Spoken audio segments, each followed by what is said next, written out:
നമസ്കാരം. കോഴിക്കോട് ജില്ലയിലെ വളയം എന്ന ജിഷ്ണുവിന്റെ ഗ്രാമത്തിലാണ് എന്റെ ചോര തിളക്കുന്നു എന്ന ഈ പരിപാടി എത്തിച്ചേർന്നിട്ടുള്ളത്.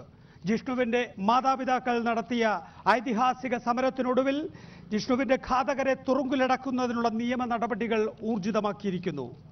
ഒരു ജിഷ്ണു കൂടി ഇനി ഉണ്ടാകരുത്, ഒരു പാമ്പാടി നെഹ്റു കോളേജ് കൂടി ഇനി ഉണ്ടാകരുത്. അതാണ് ജിഷ്ണുവിന്റെ കുടുംബവുമായി സർക്കാർ ഉണ്ടാക്കിയ കരാറിന്റെ അന്തസത്ത. ഈ ചർച്ചയിൽ നമ്മോടൊപ്പം P Chathu, area secretary CPIM, ഒപ്പം തന്നെ VK സജീവൻ BJP നേതാവ് എന്നിവർ വളയത്ത് നമ്മോടൊപ്പമുണ്ട്. ലതിക സുഭാഷ്, കോൺഗ്രസ് നേതാവ്, കോട്ടയം സ്റ്റുഡിയോയിലും. ആദ്യം ശ്രീ പി ചാത്തു, ജിഷ്ണുവിന്റെ കുടുംബം ഉയർത്തിയ സമ്മർദ്ദം കാരണമല്ലേ സർക്കാരിന് യഥാർത്ഥത്തിൽ ഇങ്ങനെ ഒരു നടപടി എടുക്കേണ്ടി വന്നത്? ജിഷ്ണു മരണപ്പെടുന്നത് ജനുവരി മാസം 6-ാം തീയതിയാണ്. ജനുവരി മാസം 7-ാം തീയതിയാണ് ജിഷ്ണുവിൻ്റെ ശവസംസ്കാരം നടക്കുന്നത്. 4-ാമത്തെ ദിവസം ചേർന്ന കേരളത്തിൻ്റെ ക്യാബിനറ്റ് യോഗം, മന്ത്രിസഭാ യോഗം, ആ മന്ത്രിസഭാ യോഗം തീരുമാനിച്ചിട്ടുണ്ട്. ജിഷ്ണു മരണപ്പെട്ട് 4-ാമത്തെ ദിവസം ചേർന്ന കേരളത്തിൻ്റെ മന്ത്രിസഭാ യോഗം തീരുമാനിച്ചത് ജിഷ്ണുവിൻ്റെ മരണം ഒരു സാധാരണ മരണമല്ല. ആ ജിഷ്ണുവിൻ്റെ മരണത്തിലേക്ക് നയിച്ച ഉത്തരവാദികളെ കണ്ടെത്തണം. അതുകൊണ്ട് ജിഷ്ണു എങ്ങനെ മരണപ്പെട്ടു എന്നതിനെ സംബന്ധിച്ച് അന്വേഷിച്ച് ആരാണിതിലെ കുറ്റവാളികൾ, ആരുടെ പ്രവർത്തനം കൊണ്ടാണ് ജിഷ്ണു മരണത്തിലേക്ക് എത്തിപ്പെട്ടത് എന്ന് അന്വേഷിക്കുന്നതിന് വേണ്ടി 11-ാം തീയതി ചേർന്ന മന്ത്രിസഭാ യോഗം തീരുമാനിച്ചിട്ടുണ്ട്. ആ തീരുമാനിച്ച മന്ത്രിസഭാ യോഗത്തിൻ്റെ തീരുമാനപ്രകാരം 1.5 മാസം കഴിയുന്നതിന് മുമ്പ് ഫെബ്രുവരി മാസം 13-ാം തീയതി ആ അന്വേഷണ കമ്മീഷൻ ജിഷ്ണു മരണപ്പെട്ടതിന് ഉത്തരവാദി പാമ്പാടി നെഹ്റു കോളേജിന്റെ മാനേജർ കൃഷ്ണദാസാണ്. അയാൾ സമൂഹത്തിൽ ഒരുപാട് സ്വാധീനവും സാമ്പത്തിക ശേഷിയും സമൂഹത്തിൽ വലിയ സ്വാധീനമുള്ളതാണ്. അയാൾ 1-ാം പ്രതിയാണ്. കോളേജിന്റെ വൈസ് പ്രിൻസിപ്പൽ ശക്തിവേൽ, തമിഴ്നാട്ടുകാരനായിട്ടുള്ള ശക്തിവേൽ, പേര് പോലെ തന്നെ അയാൾ ശക്തനാണ്. ആ ശക്തനായ ശക്തിവേൽ 2-ാം പ്രതിയായി. അതുപോലെ തന്നെ ആ ജിഷ്ണുവിന്റെ പരീക്ഷാ നടത്തിപ്പിന്റെ ചുമതല ഉണ്ടായിരുന്ന ജിഷ്ണു കോപ്പിയടിച്ചു എന്ന തെറ്റായ വാർത്ത എഴുതിയ, തെറ്റായ നോട്ട് എഴുതി കൊടുത്ത, കോപ്പിയടിക്കാതെ കോപ്പിയടിച്ചു എന്ന് ഇല്ലാതെ പ്രചരിപ്പിച്ച ആ പരീക്ഷാ നടത്തിപ്പുകാരനായിട്ടുള്ള പ്രവീൺ ഉൾപ്പെടെയുള്ള 5 പേര് പ്രതി ചേർത്ത് കോടതിയിൽ കുറ്റപത്രം സമർപ്പിച്ചത് ഫെബ്രുവരി മാസം 13-ാം തീയതിയാണ്. അതിനുശേഷം ഇങ്ങോട്ട് ഈ കേസുമായി ബന്ധപ്പെട്ടുകൊണ്ടുള്ള എല്ലാ കാര്യങ്ങളിലും കേരളത്തിലെ ഗവൺമെന്റ് കൃത്യമായി എല്ലാ കാര്യങ്ങളും ചെയ്തിട്ടുണ്ട്. ഒരു കാര്യത്തിലും വീഴ്ച സംഭവിക്കാതെ വളരെ ശ്രദ്ധയോടുകൂടിയാണ്, വളരെ കാര്യക്ഷമമായിട്ട് തന്നെയാണ് ഈ ഗവൺമെന്റ് പ്രവർത്തിച്ചത്. ഈ ജിഷ്ണുവിന്റെ കുടുംബത്തിന് ഈ കേസ് കൈകാര്യം ചെയ്തതിനു വേണ്ടി ഒരു സ്പെഷ്യൽ പ്രോസിക്യൂട്ടർ ആവശ്യമാണ് എന്ന് ജിഷ്ണുവിന്റെ കുടുംബം ആവശ്യപ്പെടുകയുണ്ടായി. ഒരു സ്പെഷ്യൽ പ്രോസിക്യൂട്ടർ നിശ്ചയിക്കാൻ ഗവൺമെന്റ് തീരുമാനിച്ചു. ഈ കേസും അതുപോലെ തന്നെ കോടതിയുമായി ബന്ധപ്പെടുന്നവർക്കറിയാം, ഒരു സ്പെഷ്യൽ പ്രോസിക്യൂട്ടർ നിശ്ചയിക്കണമെങ്കിൽ ഏറ്റവും ചുരുങ്ങിയത് 2 മാസമെങ്കിലും വേണ്ടിവരും. ഒരു 3 മാസത്തിൽ കുറഞ്ഞ പീരീഡിൽ ഒരു സ്പെഷ്യൽ പ്രോസിക്യൂട്ടർ നിശ്ചയിച്ച ചരിത്രം നമ്മുടെ മുമ്പിലില്ല. ഈ നാദാപുരത്ത് ഷിബിൻ കൊലയ്യപ്പെട്ടപ്പോ ജനുവരി മാസം 25-ാം തീയതി ഷിബിൻ കൊലയ്യപ്പെട്ടു 2015-ൽ. ആ ഷിബിൻ കൊലയ്യപ്പെട്ട കേസ് കൈകാര്യത്തിന് വേണ്ടി തലശ്ശേരിയിലെ അഡ്വക്കേറ്റ് വിശ്വന് സ്പെഷ്യൽ പ്രോസിക്യൂട്ടർ നിശ്ചയിച്ചത് 3.5 മാസത്തിന് ശേഷം. അതുപോലെ ഒരു മിനിറ്റ് കൂടി, ഈ സ്പെഷ്യൽ പ്രോസിക്യൂട്ടറെ 3 ദിവസം കൊണ്ട് സാങ്കേതികമായ ഒരു നൂലാമാലകളുമില്ലാതെ, ഒരു കുരുക്കുകൾ നോക്കാതെ 3-ാമത്തെ ദിവസം സ്പെഷ്യൽ പ്രോസിക്യൂട്ടർ നിശ്ചയിച്ച് ഉത്തരവിട്ടു. കൃഷ്ണദാസ് ജാമ്യം കൊടുത്തു കോടതി. കൃഷ്ണദാസ് ഈ കേരളത്തിലെ ഈ കേസിന്റെ 1-ാം പ്രതിയായ കൃഷ്ണദാസിന് ഹൈക്കോടതി മുൻകൂർ ജാമ്യം കൊടുത്തു. ആ മുൻകൂർ ജാമ്യം റദ്ദാക്കണമെന്ന് ആവശ്യപ്പെട്ടുകൊണ്ട് കേരള ഗവൺമെന്റ് ഹൈക്കോടതിയിൽ, സുപ്രീം കോടതിയിൽ റിട്ട് ഫയൽ ചെയ്തു. ഈ ജാമ്യം റദ്ദാക്കണമെന്ന് ആവശ്യപ്പെട്ടുകൊണ്ട് ജിഷ്ണുവിന്റെ കുടുംബവും അതേപോലെ തന്നെ റിട്ട് ഫയൽ ചെയ്തു. 60 കൊല്ലക്കാലത്തെ കേരളത്തിന്റെ ചരിത്രത്തിൽ ഇന്നേ വരെ 1957 മുതൽ 2017 വരെയുള്ള ചരിത്രത്തിൽ ഇന്നേ വരെ ഹൈക്കോടതി നൽകിയ മുൻകൂർ ജാമ്യം, ഒരു ആത്മഹത്യാ പ്രേരണ കേസിലെ നൽകിയ ജാമ്യം റദ്ദാക്കണമെന്ന് ആവശ്യപ്പെട്ടുകൊണ്ട് ഒരു സർക്കാർ സുപ്രീം കോടതിയിൽ ഒരു സർക്കാരിന് ചെയ്യാൻ കഴിയുന്ന കാര്യങ്ങളെല്ലാം ചെയ്തിട്ടും സ്വാഭാവികമായും ഒരു കുടുംബത്തിന്റെ വൈകാരികതയിൽ കുറേയധികം രാഷ്ട്രീയം ഇതിൽ കലർന്നു എന്നല്ലേ നമുക്ക് സ്വാഭാവികമായും അനുമാനിക്കാൻ കഴിയൂ. ഇതിനപ്പുറം ഒരു സർക്കാർ എന്താണ് ചെയ്യേണ്ടത്? സ്വാഭാവികമായും സാമൂഹ്യ വിഷയങ്ങളിൽ രാഷ്ട്രീയമുണ്ടാകുന്നത് സാധാരണയാണ്. ഈ വിഷയത്തിൽ ജനവികാരം അല്ലെങ്കിൽ ജനരോഷം കണക്കിലെടുക്കാതെ മുന്നോട്ട് പോകാൻ ഒരു ഭരണാധികാരിക്കും സാധ്യമല്ല എന്നുള്ള ഒരു സന്ദേശം ഇതിൽ നിന്ന് ലഭിക്കുകയാണ്. മറ്റൊന്ന്, പണം കൊണ്ട് എല്ലാ ഭരണാധികാരികളെയും വരുതിയിലാക്കാം എന്നുള്ള ചിലരുടെ ധാരണകളും ഇതോടുകൂടി തിരുത്തപ്പെടുമെന്നാണ് നമ്മൾ എല്ലാവരും പ്രതീക്ഷിക്കുന്നത്. അതിന് അവസരമൊരുക്കിയിട്ടുള്ളത് ജിഷ്ണുവിൻ്റെ മാതാപിതാക്കളും ആ ജിഷ്ണുവിൻ്റെ മാതാപിതാക്കളോടൊപ്പം അണിനിരന്നിട്ടുള്ള ഈ നാട് ഒന്നടങ്കം അവരുടെ പിന്നിൽ അണിനിരന്നു എന്നുള്ളതും നമുക്ക് മറക്കാൻ വേണ്ടി സാധിക്കില്ല. ഒരു കാര്യം ഇവിടെ സൂചിപ്പിച്ച കാര്യമെല്ലാം ശരിയല്ല. കാരണം ആരോപണങ്ങൾ ഉന്നയിച്ചിരിക്കുന്നത് ജിഷ്ണുവിൻ്റെ കുടുംബാംഗങ്ങളാണ്. തുടക്കം മുതൽ ഞാൻ മനസ്സിലാക്കുന്നത് ഇവിടെ നിന്ന് ജിഷ്ണുവിൻ്റെ ബന്ധുക്കൾ ആ പാമ്പാടി നെഹ്റു കോളേജിൽ പോയത് മുതൽ അവിടുത്തെ സാഹചര്യങ്ങൾ കണ്ടിട്ടാണ് സംശയങ്ങൾ ഉന്നയിക്കുന്നത്. ഇത് സാധാരണ മരണമല്ല, പോസ്റ്റ്മോർട്ടം ചെയ്യണം, പോസ്റ്റ്മോർട്ടം വീഡിയോയിൽ പതിപ്പിക്കണം എന്നതുൾപ്പെടെയുള്ള ആവശ്യങ്ങൾ മുന്നോട്ട് വെക്കുകയാണ്. പക്ഷേ നമ്മൾ മനസ്സിലാക്കേണ്ടത് ജനുവരി മാസം 6-ാം തീയതി ജിഷ്ണു മരണപ്പെട്ടു. ഫെബ്രുവരി മാസം 12-ാം തീയതിക്ക് ശേഷമാണ് ഇത് അസാധാരണമായിട്ടുള്ള മരണമാണ് എന്ന് പോലും എഴുതി വെക്കുന്നത്. അതിനും ശേഷമാണ് പലരും കേസിൽ പ്രതിയാകുമെന്ന് ഭയന്ന് മുൻകൂർ ജാമ്യത്തിന് വേണ്ടി പോകുന്നത്. ഈ കൃഷ്ണദാസ് തന്നെ ജാമ്യത്തിന് പോയിട്ടുള്ളത് ഫെബ്രുവരി മാസം 17-ാം തീയതിയാണ് ഞാൻ മനസ്സിലാക്കിയിടത്തോളം. വീണ്ടും 2 മാസം കഴിഞ്ഞിട്ടാണ് 2-ാം പ്രതി മുൻകൂർ ജാമ്യവുമായിട്ട് പോകുന്നത്. അതുകൊണ്ട് തീർച്ചയായും പ്രതികൾക്ക് രക്ഷപ്പെടാനുള്ള അവസരമൊരുക്കുന്നതിൽ, അതുപോലെ തന്നെ കേസ് തേച്ചുമാച്ച് കളയാൻ ശ്രമിക്കുന്നതിൽ, അതോടൊപ്പം തന്നെ ഏറ്റവും ഒടുവിൽ നടന്നിട്ടുള്ള പോലീസ് അതിക്രമത്തെ ന്യായീകരിക്കാൻ കാണിച്ചിട്ടുള്ള എന്താ പറയേണ്ടത്, അപലപിക്കേണ്ട ചില കാര്യങ്ങൾ സർക്കാരിന്റെ ഭാഗത്തു നിന്ന് ഉണ്ടായിട്ടുള്ള വീഴ്ച തന്നെയാണ് എന്ന് പറയുന്നത്. അവിഷ്ണു, ഈ സമരം പൂർണ്ണമായി വിജയിച്ചു എന്നാണോ കരുതുന്നത്? ഞങ്ങൾ ചെയ്ത സമരം വിജയിച്ചിട്ടുണ്ട്.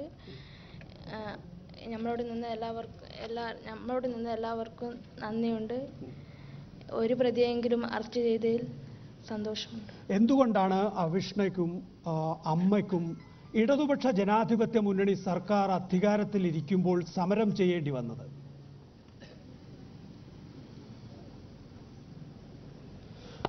ഷിപ്പി ചാത്തു, അതൊരു പ്രധാനപ്പെട്ട വിഷയമല്ലേ? ഇതൊരു കമ്മ്യൂണിസ്റ്റ് കുടുംബമാണ്. പിണറായി വിജയൻ എന്ന ജനനേതാവിനെ വിഷുക്കണി കണ്ട വിദ്യാർത്ഥിയായിരുന്നു ജിഷ്ണു. എന്നിട്ടും ജിഷ്ണുവിൻ്റെ കുടുംബാംഗങ്ങൾക്ക് തിരുവനന്തപുരത്ത് പോയി നിരാഹാര സമരം അനുഷ്ഠിക്കേണ്ടി വന്നു. ഇവിടെ ജിഷ്ണുവിൻ്റെ സഹോദരിക്ക് നിരാഹാര സമരം അനുഷ്ഠിക്കേണ്ടി വന്നു. അതിന് അനുവദിക്കാൻ പാടില്ലായിരുന്നു. അതിന് മുന്നിൽ നിൽക്കണമായിരുന്നു CPM സംസ്ഥാന സർക്കാർ. പ്രതികളെ പിടികൂടണം എന്നാവശ്യപ്പെട്ടുകൊണ്ട് സമരം നടത്തുമ്പോൾ പ്രതികൾ ഉണ്ടായല്ലോ. പ്രതികൾ വന്നതിന് ശേഷമല്ലേ പ്രതികളെ പിടിക്കണമെന്ന് ആവശ്യപ്പെടുന്നത്? ഇവിടെ പ്രതികൾ തന്നെ ഇല്ലല്ലോ. ജിഷ്ണുവിന്റെ കേസ് ഒരു സാധാരണ സംഭവം പോലെ എത്രയോ സംഭവങ്ങൾ കേരളത്തിൽ ഇതുപോലെ ഉണ്ടായിട്ടുണ്ട്. അതുപോലെ എഴുതിത്തള്ളുന്ന ഒരവസ്ഥയിൽ നിന്ന് ഇവിടെ ഞാൻ ജനവികാരവും ജനങ്ങൾ നടത്തിയ പ്രക്ഷോഭവും കുടുംബം നടത്തിയ ആവശ്യപ്പെടലും കുടുംബത്തിൽ ഇടപെടലും ഞാൻ നിഷേധിക്കുന്നില്ല. ഈ കൂട്ടായ്മയെല്ലാം രൂപപ്പെട്ടു വന്നതിന്റെ അടിസ്ഥാനത്തിൽ ഈ ആവശ്യങ്ങളെ പരിഗണിക്കാനും അത് അന്വേഷിച്ച് കണ്ടുപിടിച്ച് പ്രതികളെ കണ്ടെത്താനും കഴിഞ്ഞു എന്നുള്ളതിന്റെ അടിസ്ഥാനത്തിലല്ലേ പ്രതികളെ പിടിക്കാൻ കഴിഞ്ഞത്. പ്രതികളെ പിടിക്കാൻ കഴിയാത്തതിന്റെ ഒരുപാട് കാരണങ്ങളുണ്ട്. പ്രതികൾ ഒരുപാട് സമൂഹത്തിൽ ഒരുപാട് സ്വാധീനമുള്ളവരാണ്. ഞങ്ങളുടെ പരസ്യമായി പറഞ്ഞിട്ടുണ്ട്. ഈ ശക്തിവേലു കോളേജിന്റെ വൈസ് പ്രിൻസിപ്പൽ ശക്തിവേലു, അദ്ദേഹം തമിഴ്നാട്ടുകാരനാണ്. ഈ കൃഷ്ണദാസ് കോളേജിന്റെ ഇവിടെ ഓരോ ഘട്ടത്തിലും ജിഷ്ണുവിന്റെ കുടുംബാംഗങ്ങൾ തിരുവനന്തപുരത്തേക്ക് പോകും എന്ന ഭീഷണി ഉള്ളപ്പോഴാണ് ഓരോ പോലീസ് നടപടികൾ ഉണ്ടാകുന്നത്. ഏറ്റവും ഒടുവിൽ വൈസ് പ്രിൻസിപ്പൽ ശക്തിവേലിന്റെ അറസ്റ്റ് ഉണ്ടാകുന്നത് ജിഷ്ണുവിന്റെ അമ്മയും സഹോദരിയും നിരാഹാര സമരം അനുഷ്ഠിക്കുമ്പോഴാണ്. ഇല്ലായിരുന്നുവെങ്കിൽ ആ അറസ്റ്റ് ഉണ്ടാകുമായിരുന്നോ എന്ന് സംശയിക്കുമാറാണ് കാര്യങ്ങൾ പോയിരുന്നത് എന്നവർ പറയും. ഒരു കേസിന്റെ പ്രതിപട്ടികയിൽ ആളുകളെ ചേർത്ത് കഴിഞ്ഞാൽ അവർ അറസ്റ്റ് ചെയ്യാതിരിക്കാൻ ഒരു തരത്തിലും സാധ്യമല്ല. അറസ്റ്റ് ചെയ്യാൻ വൈകി എന്നുള്ളത് മാത്രമല്ലേ പ്രശ്നമുള്ളൂ. അതായത് ഇതില് രണ്ടാം പ്രതി ജാമ്യാപേക്ഷ നൽകുന്നത് കേസ് രജിസ്റ്റർ ചെയ്ത് 2 മാസം കഴിഞ്ഞതിന് ശേഷമാണ്. ആ സമയം വരെയും അറസ്റ്റ് ചെയ്യാൻ വേണ്ടി സാധിച്ചിട്ടില്ല. മറ്റൊന്ന് ഇവിടെ സൂചിപ്പിച്ചൊരു കാര്യം, ജിഷ്ണുവിന്റെ കുടുംബം കമ്മ്യൂണിസ്റ്റ് കുടുംബമാണ് എന്ന് മാത്രമല്ല, സ്വാശ്രയ മാനേജ്മെന്റുകളെ നിയന്ത്രിക്കുമെന്ന് ഡംബ് പറഞ്ഞിട്ടുള്ള ആളുകളാണ് ഭരിക്കുന്നത്. സ്വാഭാവികമായിട്ടും അത്തരമൊരു കോളേജിൽ, സ്വാശ്രയ കോളേജുകളിൽ അധാർമികമായിട്ടുള്ള കാര്യങ്ങൾ നടക്കുമ്പോൾ ജനങ്ങൾക്ക് മുമ്പാകെ ഞങ്ങൾ ശക്തമായിട്ടുള്ള നടപടി എടുത്തു എന്നുള്ള ഒരു കൃത്യമായിട്ടുള്ള സന്ദേശം കൊടുക്കാൻ സർക്കാരിന് സാധിക്കണമായിരുന്നു. അങ്ങനെ ഗവൺമെന്റിന്റെ ഭാഗത്ത് നിന്ന് ഇച്ഛാശക്തിയോടുകൂടി നമുക്കറിയാം 1990കളുടെ തുടക്കത്തിൽ AK ആന്റണി എല്ലാവർക്കും സ്വാശ്രയ കോളേജുകൾ തുടങ്ങാം എന്ന നിലയിൽ NOC ഇല്ലാതെ അനുമതി നൽകുമ്പോൾ അന്ന് ഇടതുപക്ഷ പ്രസ്ഥാനങ്ങൾ തന്നെയാണ് മുമ്പിൽ നിന്ന് പറഞ്ഞത് ഇത് വലിയ അപകടമാണ് കേരളത്തിന്റെ ഭാവിക്ക് വരുത്താൻ പോകുന്നത് എന്ന്. സമാനമായ വിധത്തിൽ തന്നെയാണ് ഇപ്പോൾ കാര്യങ്ങൾ പോകുന്നത്. പാമ്പാടി നെഹ്റു കോളേജിന് മുന്നിലും സമാനമായ പരിപാടി ഞാൻ അവതരിപ്പിച്ചിരുന്നു. എന്താണ് നെഹ്റു കോളേജിലെ ഇടിമുറിയിൽ സംഭവിക്കുന്നത്, എന്താണ് ഒരു മാനേജ്മെന്റ് വിദ്യാർത്ഥികളോട് ചെയ്യുന്ന അതിക്രമം എന്ന് വ്യക്തമാക്കുന്നത് അവിടുത്തെ വിദ്യാർത്ഥികൾ തന്നെയാണ്. ഇപ്പോഴും അവിടെ നിരവധി വിദ്യാർത്ഥികൾ പഠിക്കുന്നുണ്ടെങ്കിൽ പോലും ഒരു വ്യത്യാസമുള്ളത് ആ ക്യാമ്പസിൽ ഇപ്പോ കുറെ കൊടികൾ കാണാമെന്നുള്ളതാണ്, കുറെ വിദ്യാർത്ഥി പ്രസ്ഥാനങ്ങളുടെ കൊടികൾ കാണാമെന്നുള്ളതാണ്. നമ്മൾ വിദ്യാർത്ഥി പ്രസ്ഥാനങ്ങളെ ഇല്ലായ്മ ചെയ്തതിലൂടെ ഇത്തരം മാഫിയകൾക്ക് സ്വതന്ത്രമായി വിഹരിക്കാനുള്ള അവസരമാണ് ഇട്ടുകൊടുത്തത്. അതിൽ ചില മാറ്റങ്ങൾ ഉണ്ടായിട്ടുണ്ടാകാം ഒരുപക്ഷെ ജിഷ്ണുവിന്റെ മരണത്തോടുകൂടി എന്നൊരു വ്യത്യാസം മാത്രമേ ഇപ്പോഴുള്ളൂ. ഒരു പ്രതിരോധം ജിഷ്ണുവിന്റെ മരണത്തോടനുബന്ധിച്ച് ഉണ്ടായിട്ടുണ്ട് എങ്കിൽ അത് സ്വാഗതാർഹമായ കാര്യമാണ്. അതിലേക്ക് തന്നെയാണോ ഇടതുപക്ഷ ജനാധിപത്യ മുന്നണി സർക്കാർ പോകുന്നത്? ഏറ്റവും ഒടുവിൽ ജിഷ്ണുവിന്റെ മാതാപിതാക്കളുമായി ഉണ്ടാക്കിയ 10 കരാറിലൂടെ എന്നാണ് നമുക്ക് അറിയേണ്ടത്. അതിന് എത്രത്തോളം പുരോഗതി കൈവരിക്കാൻ കഴിയും എന്നറിയില്ല. ആരോടാണ് ചോദ്യം? വേഗം. നേരത്തെ അവിടെ നികേഷ് കുമാർ സൂചിപ്പിച്ചു, കേരളത്തിൽ AK ആന്റണിയുടെ ഗവൺമെന്റാണ് സ്വാശ്രയ കോളേജിൽ കൊണ്ടുവന്നിട്ടുള്ളത്. ഇവിടെ ഈ സംസ്ഥാനത്തിനകത്ത് ജിഷ്ണു പ്രണവിയുടെ മരണവുമായി ബന്ധപ്പെട്ടുകൊണ്ട്, ജിഷ്ണുവിന്റെ രക്തസാക്ഷിത്വവുമായി ബന്ധപ്പെട്ടുകൊണ്ട് നേരത്തെ ഇവിടെ സൂചിപ്പിച്ചതുപോലെ തന്നെ, നികേഷ് കുമാർ സൂചിപ്പിച്ചതുപോലെ തന്നെ കേരളത്തിലെ സ്വാശ്രയ മാനേജ്മെന്റുകളെയാകെ തന്നെ കടിഞ്ഞാലിടാൻ കഴിയുന്ന തരത്തിലുള്ള നിയമവും അതുപോലെ തന്നെ പരിപാടികളും ആയിട്ട് കേരളത്തിലെ ഇടതുപക്ഷ ജനാധിപത്യ മുന്നണിയുടെ ഗവൺമെന്റ്, പിണറായി വിജയന്റെ ഗവൺമെന്റ് മുന്നോട്ട് പോയിക്കൊണ്ടിരിക്കുന്നുണ്ട്. അത് ജിഷ്ണുവിന്റെ മരണത്തിന്, ജിഷ്ണുവിന്റെ രക്തസാക്ഷിത്വത്തിന് ഈ ഗവൺമെന്റ്, ഈ കേരളത്തിലെ ജനങ്ങൾ നൽകുന്ന അംഗീകാരമാണ്. അതുപോലെ തന്നെ ഈ കേരളത്തിലെ സാധാരണക്കാരായിട്ടുള്ള പാവപ്പെട്ടവരായിട്ടുള്ള ഒരു കുട്ടിക്കും ഇങ്ങനെ ഒരു അനുഭവം ഇനി ഉണ്ടാകാൻ വേണ്ടി പാടില്ല എന്നുള്ള നിലപാട് സ്വീകരിക്കുന്ന ഒരു ഗവൺമെന്റാണ് ഈ സംസ്ഥാനത്ത് ഭരിച്ചുകൊണ്ടിരിക്കുന്നത്. ഇക്കാര്യത്തിൽ ജിഷ്ണുവിന് നീതി ലഭിക്കും എന്ന് വിശ്വസിക്കാൻ കഴിയുന്ന കാര്യങ്ങൾ, അമ്മയാണ് അവിടെ കാര്യങ്ങൾ സംസാരിക്കുന്നുണ്ടാവുക, അല്ലെങ്കിൽ ശ്രീജിത്താണ് കാര്യങ്ങൾ സംസാരിക്കുന്നുണ്ടാവുക, ആ തരത്തിൽ പ്രശ്നത്തിന് പരിഹാരം ഉണ്ടാവുമെന്ന് വിശ്വസിക്കുന്നുണ്ട്. അവിഷ്ണയ്ക്ക് എന്തറിയാം, ഏത് തരത്തിലാണ് ജിഷ്ണു പാമ്പാടിയിൽ കൊല ചെയ്യപ്പെട്ടത്, എന്ത് കാരണത്താലാണ് എന്നാണ് അവിഷ്ണു മനസ്സിലാക്കിയിട്ടുള്ളത്? ഒരു മാനേജ്മെന്റ്, ജിഷ്ണു അവിടുത്തെ മാനേജ്മെന്റിനെതിരെ സമരം ആഹ്വാനം ചെയ്തിരുന്നു. നമുക്കറിയാം, വാട്സാപ്പിലൂടെയും മറ്റ് സന്ദേശങ്ങളിലൂടെയും ജിഷ്ണു അവിടുത്തെ മാനേജ്മെന്റ് വിദ്യാർത്ഥികൾക്കെതിരായി നടത്തുന്ന വലിയ ഒരു മാനേജ്മെന്റിന്റെ അക്രമത്തിനെതിരെ ജിഷ്ണു സമരമാർഗത്തിലായിരുന്നു. അതുകൊണ്ടാണോ ജിഷ്ണുവിനെ അവർ ഉപദ്രവിച്ചിട്ടുള്ളത്? അങ്ങനെയാണോ മനസ്സിലാക്കിയിട്ടുള്ളത്? ഓക്കെ, ശ്രീ പി ചാത്തു, അവിടെ SFI എന്ന് പറയുന്ന പ്രസ്ഥാനത്തിനോ അല്ലെങ്കിൽ ഏതെങ്കിലും വിദ്യാർത്ഥി പ്രസ്ഥാനത്തിനോ ഉണ്ടായിരുന്നില്ല. ജിഷ്ണു ആണ് അവിടുത്തെ മാനേജ്മെന്റിനെതിരെ ഒരു സമരമാർഗം തേടിയത്. അത് അനുവദിച്ചുകൂടാ എന്നുള്ളത് കൊണ്ടാണ് ജിഷ്ണുവിൽ ഒരു ഗൂഢാലോചന നടത്തി ജിഷ്ണുവിനെ ഏതെങ്കിലും തരത്തിൽ ഇല്ലായ്മ ചെയ്യണം എന്ന് വിചാരിച്ച് അവിടുത്തെ ഈ പറയുന്ന ശക്തിവേലിൻ്റെ മുറിയിലേക്ക് കൊണ്ടുപോകുന്നു. പ്രവീൺ എന്ന് പറയുന്ന ഇൻവിജിലേറ്ററാണ് കൊണ്ടുപോകുന്നത്. അവിടെ തന്നെ KP വിശ്വനാഥൻ്റെ മകൻ്റെ ഇൻവോൾവ്മെൻറ്റും ഒക്കെ പറയുന്നു. അപ്പോൾ അതെല്ലാം നിങ്ങൾ ഉന്നയിച്ച വിഷയങ്ങളാണ് എന്നിരിക്കെ നിങ്ങളായിരുന്നു മുന്നോട്ട് കൊണ്ടുപോകേണ്ടിയിരുന്നത്. ഈ 15 വയസ്സുകാരിയെ നിരാഹാരം ഇരുത്തിയതിൽ കുറ്റബോധം തോന്നുന്നില്ല?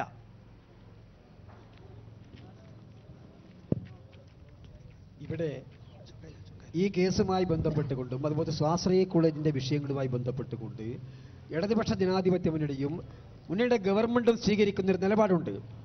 സ്വാശ്രയ കോളേജുകളുടെ മാനേജ്മെന്റിന്റെ വിദ്യാർത്ഥി വിരുദ്ധമായ ജനവിരുദ്ധമായ നിലപാടിന്റെ രക്തസാക്ഷിയാണ് ജിഷ്ണു.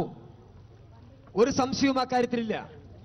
എന്നാൽ ഈ സ്വാശ്രയ കോളേജ് നേരത്തെ നിങ്ങൾ ചൂണ്ടിക്കാണിച്ചതുപോലെ AK ആന്റണിയുടെ കാലത്ത് കൊണ്ടുവന്ന ഈ സ്വാശ്രയ കോളേജ് കേരളത്തിലെ വിദ്യാഭ്യാസ രംഗത്ത് എല്ലാ അക്രമകാരികൾക്കും സമ്പത്തും സമ്പാദ്യവും വർദ്ധിപ്പിക്കാൻ വേണ്ടിയുള്ള ഒരു മേഖലയാക്കി വളർന്നു വരുമ്പോ അതിനെ നിയന്ത്രിക്കാൻ ഒരു സംവിധാനം വേണ്ടേ ഈ സംസ്ഥാനത്ത്? അതൊക്കെ നയപരമായ കാര്യങ്ങൾ. ഇവിടെ കഴിഞ്ഞ LDF-ന്റെ ഗവൺമെന്റ്, എന്താണ് പിണറായി വിജയൻ, VS അച്യുതാനന്ദന്റെ ഗവൺമെന്റ് കേരളത്തിലെ സ്വാശ്രയ മേഖലയെ നിയന്ത്രിക്കാൻ വേണ്ടി ഒരു ബില്ല് കൊണ്ടുവന്നപ്പോ ആ ബില്ലിനെതിരായി സുപ്രീം കോടതിയിൽ പോയി സ്വാശ്രയ മാനേജ്മെന്റ്. അപ്പൊ സ്വാശ്രയ മാനേജ്മെന്റ് തടയണമെങ്കിൽ കേന്ദ്ര ഗവൺമെന്റ് തന്നെ ബില്ല് കൊണ്ടുവരണം. കേന്ദ്ര ഗവൺമെന്റ് തന്നെ വിചാരിക്കണം. LDF-ന്റെ ഗവൺമെന്റ് VS അച്യുതാനന്ദൻ ഭരിക്കുമ്പോ കൊണ്ടുവന്ന ബില്ല് ആ സ്വാശ്രയ സുപ്രീം കോടതിയിൽ പോയിട്ടാണ്. പറഞ്ഞോ സജീവൻ, പറയും. ആർക്കും ഉണ്ടോ ചോദ്യമുണ്ടോ? പറഞ്ഞോ. സ്വാശ്രയ മാനേജ്മെന്റ് എന്ന് പറഞ്ഞാൽ ഒരു വിദ്യാഭ്യാസ കോർപ്പറേറ്റുകളാണെന്ന് നമുക്ക് എല്ലാവർക്കും അറിയാം. അത്തരം കോർപ്പറേറ്റുകളെ നിയന്ത്രിക്കാൻ ഈ സുപ്രീം കോടതിയോ അല്ലെങ്കിൽ കേന്ദ്ര ഗവൺമെന്റോ വേണമോ? സംസ്ഥാന ഗവൺമെന്റിന് നിയമം ഉണ്ടായിക്കൂടെ? അവിടെ വിദ്യാർത്ഥി പ്രസ്ഥാനങ്ങൾ വേണം, അവിടെ PTA വേണം, അവിടെ പിന്നെ യൂണിഫോം ഇല്ല, ഷർട്ട് പാൻറ്റിനുള്ളിലേക്ക് ഷർട്ട് ഇന്നാക്കിയില്ലെങ്കിൽ ഫേസ് അവൻ ഫുഡ് അടിക്കുന്നതിന്റെ ഇരട്ടി ബില്ല്. അത്തരം അനീതികൾക്കെതിരെയാണ് ജിഷ്ണു പ്രണോയ് പ്രതികരിച്ചിട്ടുള്ളത്. അത്തരം സാഹചര്യങ്ങൾ കോളേജുകൾ ഇല്ലാതാക്കാൻ വേണ്ടിയുള്ള പ്രവർത്തനങ്ങൾ ഇവിടെ വരുത്തി മാറി വന്ന ഗവൺമെന്റുകൾ നടത്തിയിട്ടുണ്ടോ എന്നുള്ളതാണ് എന്റെ ചോദ്യം. അതാണ് ഞാൻ പറഞ്ഞിട്ടുള്ളത്. ഒരു സംസ്ഥാന ഗവൺമെന്റ് VS അച്യുതാനന്ദൻ ഭരിക്കുമ്പോൾ സ്വാശ്രയ കോളേജുകളുടെ മാനേജ്മെന്റ് ഈ തെറ്റായ പ്രവർത്തനം നിയന്ത്രിക്കാൻ വേണ്ടി ബില്ല് കൊണ്ടുവന്നപ്പോ അതിനെതിരായി സ്വാശ്രയ മാനേജ്മെന്റ് സുപ്രീം കോടതിയിൽ പോയി സ്റ്റേ വാങ്ങി. ആ സുപ്രീം കോടതിയിലെ സ്റ്റേ റദ്ദാക്കണമെങ്കിൽ കേന്ദ്ര ഗവൺമെന്റ് തന്നെ ബില്ല് കൊണ്ടുവരണം. സജീവൻ, ഈ കാലഘട്ടത്തിൽ എപ്പോഴെങ്കിലും ഇപ്പൊ ഈ വിഷയം വന്നപ്പോൾ നിങ്ങളതിനെ രാഷ്ട്രീയമായി, നിങ്ങൾ നല്ല പൊതുവെ പ്രതിപക്ഷം രാഷ്ട്രീയമായി അത് ഉപയോഗിക്കും, അതൊരു വലിയ തെറ്റൊന്നും പറയുന്നില്ല. ഈ വിഷയത്തിൽ നേരത്തെ VS അച്യുതാനന്ദൻ ഗവൺമെന്റിന്റെ കാലത്ത് സ്വാശ്രയ കോളേജുകളെ നിയന്ത്രിക്കുന്നതിന് വേണ്ടി ഒരു നിയമം ഉണ്ടായിരുന്നു. MA ബേബി വിദ്യാഭ്യാസ മന്ത്രിയായിരുന്ന സമയത്ത് ഗവൺമെന്റ് മാറിയപ്പോൾ അതിന്റെ പല്ലും നഖവും എടുത്തു കളഞ്ഞു. ഈ വിഷയത്തിൽ BJP ആത്മാർത്ഥമായ സമീപനം എപ്പോഴെങ്കിലും സ്വീകരിച്ചിട്ടുണ്ടോ? ഈ സ്വാശ്രയ കോളേജുകളെ നിയന്ത്രിക്കേണ്ടതാണ് എന്നുള്ള നിലയിൽ. സ്വാശ്രയ കോളേജുകളെ നിയന്ത്രിക്കേണ്ടതാണ് എന്നുള്ള കാര്യത്തിൽ രണ്ടഭിപ്രായം ഇല്ലല്ലോ. അതിൽ ആദ്യം താങ്കൾ സൂചിപ്പിച്ച ഒരു കാര്യം രാഷ്ട്രീയമായിട്ട് ഉപയോഗപ്പെടുത്തി എന്ന് പറയുന്നതിൽ അർത്ഥമില്ല. കാരണം ഒരു കുടുംബം നടത്തിയ സമരത്തിന്, സഹന സമരത്തിന് പിന്തുണ പ്രഖ്യാപിക്കുമ്പോൾ മാത്രമേ ഭാരതീയ ജനതാ പാർട്ടി ചെയ്തിട്ടുള്ളൂ. സ്വാശ്രയ വിഷയത്തിലേക്ക് വന്നാൽ അത് വളരെ ഗഹനമായിട്ടുള്ള വിഷയമാണ്. ഈ തവണ തന്നെ ഞാൻ ചുരുക്കി പറയാം, ഈ തവണ ഉണ്ടായിട്ടുള്ളൊരു കാര്യം അത് മുഴുവൻ പറയാൻ എന്നെ അനുവദിക്കണം. ഈ തവണ ഉണ്ടായിട്ടുള്ളൊരു കാര്യം ശ്രീനാരായണ കോളേജും കരുണ കോളേജും തമ്മിൽ ധാരണയിലെത്തിയത് എന്താ, ഫീസ് വർദ്ധിപ്പിച്ചുകൊണ്ട് മാത്രമല്ല, 4,28,000 റാങ്കിലുള്ള ഒരാളെ അഡ്മിഷൻ കൊടുത്തതിന്റെ പേരിൽ യഥാർത്ഥത്തിൽ മെറിറ്റ് ലിസ്റ്റിൽപ്പെട്ട 5 പേര് ഹൈക്കോടതിയെ സമീപിച്ചു. ഹൈക്കോടതി